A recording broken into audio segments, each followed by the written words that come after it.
Okay, so I know yesterday's video was pre-recorded, meaning I didn't get to talk to you guys about the Lions, because I made a huge mistake on Monday, or the Raiders, who played a phenomenal game on Monday. So I'll do that now. Yes, Detroit fans, once again, I apologize for, well, beyond belittling your team. I stopped paying attention when it was like mid-30s to 17, okay? I didn't realize Detroit was making a comeback. It's great you guys did, but you still lost. Okay, that's my apology though, I'm sorry. You guys get an A+ for effort. Both of my teams lost too, so I'm not even talking crap. The other thing is the Raiders versus the Ravens on Monday Night Football. Like, that very well might have been the best game I've ever watched. Like, yeah, I know there was, what was it, the Chiefs and the Rams 2 years ago. Thursday night's game was fantastic. Bills Cardinals, even though they lost, that was a great game, man. I love the sport so much. I just really hope that Derek Carr earned a little bit of respect, because without him, Vegas does not win that game. It was just so crazy though. You had his pick at the end, which shouldn't have been a pick. You had Lamar's fumble. You have the crazy walk-off touchdown to Zay Jones of all people, man. It was a wild time to be alive. Oh, I'm so happy football's back. We're all happy football's back.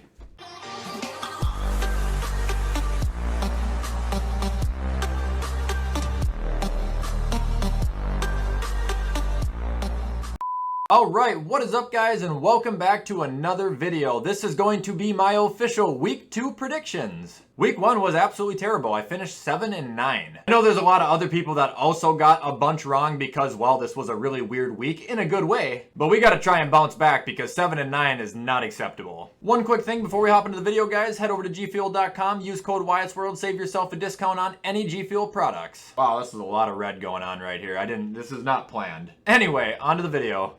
Okay, so starting off Week 2, we've got the Washington football team visiting the Giants. I gave these teams both too much credit last week. I made my mistakes. Now, it is Heineke season. Fitzpatrick is out for like 8 weeks. Probably going to be good, honestly. We know Heineke can play, and they're going to be in New York, which is a little bit of a concern. If they were playing the Bills, but they're playing the Giants, and the Giants' offense, well, it was proven last week it's not good. It's not bad, but it's not good. And if Daniel Jones couldn't put up more than 1 touchdown against the Denver Broncos, how in the fuck is he supposed to do that against Washington? And like I said before, I am not buying into the historic stigma that the Giants are going to beat Washington. Give me the Washington football team 20-10. Up next, we got the Patriots visiting the Jets. This will be a very, very easy Patriots win. Well, it should be at least. Mekhi Becton's out. That's the best O-lineman they have. And now I know I said last week that Bill always, murders younger quarterbacks. Zach Wilson is a rookie, and against rookies, Bill Belichick is 21-6. They just lost to a division rival. They're not going to be happy about it. They're going to walk into one of the worst teams in the league, and Bill Belichick is going to pull his belt off of his waist, and he is going to walk around and start beating everyone's ass. New York's defense will try and hang around for the first couple quarters, but I don't think it's going to be much after that. I got Bill Belichick dominating 24-7. Alright, up next I got the Denver Broncos visiting the Jacksonville Jaguars. Okay, Denver looked a lot better than I thought they did. Teddy Bridgewater looked a lot better than I thought he would. Jacksonville looked a lot shittier than I thought they would, and Urban Meyer looks fucking clueless. Jags couldn't beat the Texans, okay? They're going against a fantastic defense with a rookie quarterback and a coach who doesn't know what he's doing. They can score, they can put things together. That's why I have them scoring 17 points. But they're not gonna win, and I do not expect this game to be even remotely close, not even for a second. Denver, 27-17. Moving on, we got Buffalo at Miami. Oh, Buffalo. I think it'll be easier to just talk about the loss first. They didn't look good against the Steelers, not nearly as good as they needed to be to win. But, they probably played good enough to beat the Jags, the Falcons, Houston. But they did not play good enough to beat a good team, and even I know that. Thankfully, they're playing Miami. Josh in Miami, that's basically the Undertaker at WrestleMania. Game fucking over. Now, I don't want to talk out of my shoes and then have him go lose. It'll be an entertaining game, but I got Buffalo getting their first win, beating the Dolphins 24-16.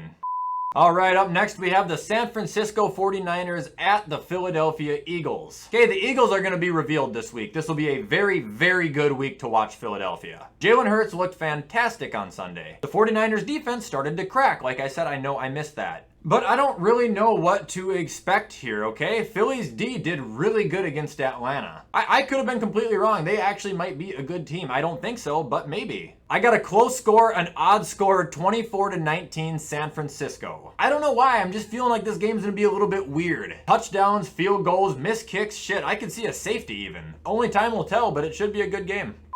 Up next, we got the Rams visiting the Colts. Fairly obvious one. I'm going to pick the Rams. Matter of fact, I'll take the Rams 27-13. Last week, I said the Seahawks would drop 28 points, and they did on the Colts. I don't think the Rams have that good of an offense, but it's close, meaning I think they'll only score 27. Colts do have a good D, but they're playing very, very good offenses, and the Colts don't have an offense to keep up with the fucking points. I'm guessing Jonathan Taylor will rush for a touchdown, and Rodrigo Blankenship will kick 2 field goals. There is Indy's offense for the day. I'm not writing the Colts off, by the way, either. I'm not talking bad about them. They just have a brutal schedule right now.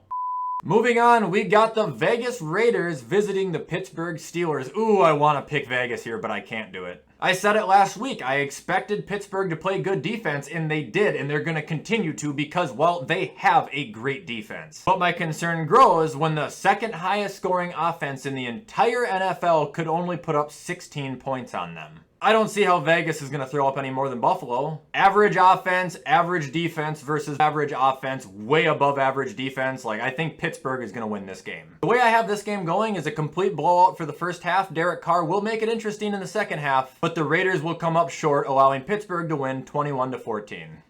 Moving on, we got the Bengals at the Bears. Both of these teams looked a lot better than I thought they would too. I think this is going to be a good game. I think it's going to be a close game. Matter of fact, so close I got the Bengals winning by 1 point, 22-21. This is kind of a common occurrence with the Bengals. It seemed like it was last year too. They are always right down to the wire with the score, which isn't ever a bad thing. But that will allow Burrow to survive the Bears by 1 point. Also, I would like to make a call. This will be the end of Andy Dalton. I don't think he'll make it through this full game. Bengals 22-21. Up next, we got the Houston Texans at the Cleveland Browns. Oh my God, murder on TV. Browns 38-17. Okay, I'll give the Texans 17 points. Dude, they didn't look that bad, like at all. They won't win this game. They won't even get fucking close to it. Tyrod didn't look bad. Mark Ingram really didn't look bad. Brandon Cooks didn't look bad. It should be a somewhat entertaining game for both teams. However, yeah, it's gonna be an absolute ass kicking. Cleveland almost won last week against the Chiefs. Away. So, if anybody would like to tell me just how the Houston Texans are supposed to march right into Cleveland and beat the Browns in their own house? 38-17 Browns. Up next, we got the New Orleans Saints at Carolina. I was happy with Carolina, and I was happy with Sam Darnold. I told you, he's not that bad. Well, at least it doesn't look like it yet. Unfortunately, Jameis Winston and the Saints just looked a lot fucking better. And I mean, look at the goddamn games. You have one team that narrowly beat the Jets by 5 points. And you got another team that beat the Green Bay Packers by 30. It's not a debate, it's not close, and it's not up for discussion. I would love to be wrong here. The Saints are going to win this game easily, 32-16. And hey, I won't ever say anything good about the Saints. You know that. I fucking hate them. But I'm happy for Jameis Winston, I actually am. Moving on, we got the Minnesota Vikings going into Arizona. Okay, I'm not going to talk about the fumble. Vikings didn't look bad. They looked better than any of the NFC North teams. And if this was at Minnesota, I would pick Minnesota to win it. However, they're not. They're in Arizona, and I'm not going to pick them after what I saw last week. Absolutely the fuck not. They don't have US Bank. They don't have the fans. They are terrible against mobile quarterbacks. Ugh. Minnesota's offense will be able to hang in there and put up points, but they will not beat the Cardinals. Unfortunately, they're going to lose 28-21. Cardinals, by the way, you guys looked fucking awesome Sunday. All right, up next, we got the Atlanta Falcons going into Tampa Bay. I wouldn't be shocked if this was an upset just because the entire world has one team winning this. What do you want me to say, though? I mean, Jesus Christ. I'll be generous, 100-0 Tampa Bay. Up next, we got the Titans at Seattle. I have this game looking a lot like Arizona versus Minnesota. Just a very, very high-scoring game that ends by a touchdown. Now, I see a little bit more explosion in both of their offenses, so I'm going to bump the score up a little bit, but I have Seattle remaining undefeated, defeating the Tennessee Titans 31-26. I don't know what to expect from the Titans, and honestly, that's kind of why I don't have them winning this either, other than their defense being ass. But even watching last week, it's just like, they almost have too much talent to the point where they don't know what to do with it. And I think until Mike Vrabel actually establishes, a set-in-stone plan, Titans are going to struggle a little bit. They're not a bad team. They're very far from it. But their team looks considerably different than what it did last year, and it's going to take some time. Up next, we got the Dallas Cowboys visiting the Chargers. Somebody load up the choppers, I got another war. This game's going to overtime and the Chargers are going to win 30-23. Herbert, Keenan Allen, Jared Cook, Austin Eckler, they have a good system over there. Mike Williams, and it's fluent, it clicks, it works. Dallas, the issue with them is they have fat-ass Mike McCarthy as their fucking coach, who would rather have Dak Prescott throw the ball 85 times in a game until his shoulder literally falls off of his body than just give the ball to Ezekiel Elliott, I don't know, 10, 15 times a game. And the reason I have them losing is because that's going to be the same thing. Mike McCarthy's not going to want to give the ball to Zeke if he's going to be running into Joey Bosa the whole game. It's not saying Zeke couldn't shred the Chargers. He definitely could. Zeke is Zeke. Gonna be high offense. It's gonna be a good game. Mike McCarthy will take the L for Dallas.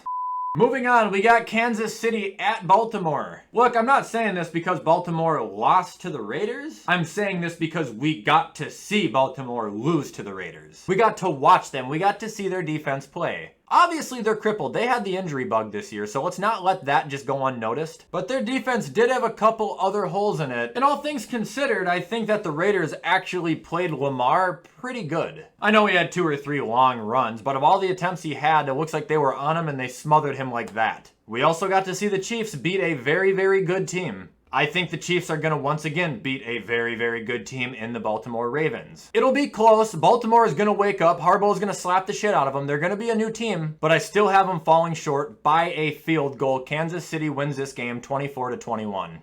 And last but not least, we have the Monday night showdown of the Detroit Lions going to Green Bay. There's absolutely no way that the Green Bay Packers are actually a bad team, okay? That's not, I don't believe it. And there's no way Aaron Rodgers has 2 horseshit weeks in a row. I don't believe it. Not for a second. This is going to be a redemption game. They're going to be playing Monday Night Football prime time at home against who very well could be the worst team in the NFL. Detroit's a brand new team, a very bad one. No, I don't care how much points they put up on San Francisco. I don't think they're going to be able to do a goddamn thing. And they're going to have 78,000 cheeseheads screaming in their ears every time they try to do anything. Maybe a field goal and a touchdown. We'll go 34-10 Green Bay. Alright guys, and that is going to be all for my official Week 2 predictions. Hopefully we can get this horseshit record up a little bit because I don't like where it is right now. 7-9, like no, that's like a Vikings record from last year. It makes me sick. I hope you guys enjoyed this video though. If you did, you already know what to do. Comment, like, subscribe guys, turn that bell on. I try to post every single day. If you'd like to follow me on any of my social medias or send something to my P.O. box, the address and links will be in the description of this video as well. With all that stuff being said, guys, I'm going to hop off and edit this so you guys can watch it on time. I hope everybody has a fantastic rest of their day, and as always, I will see you in the next video.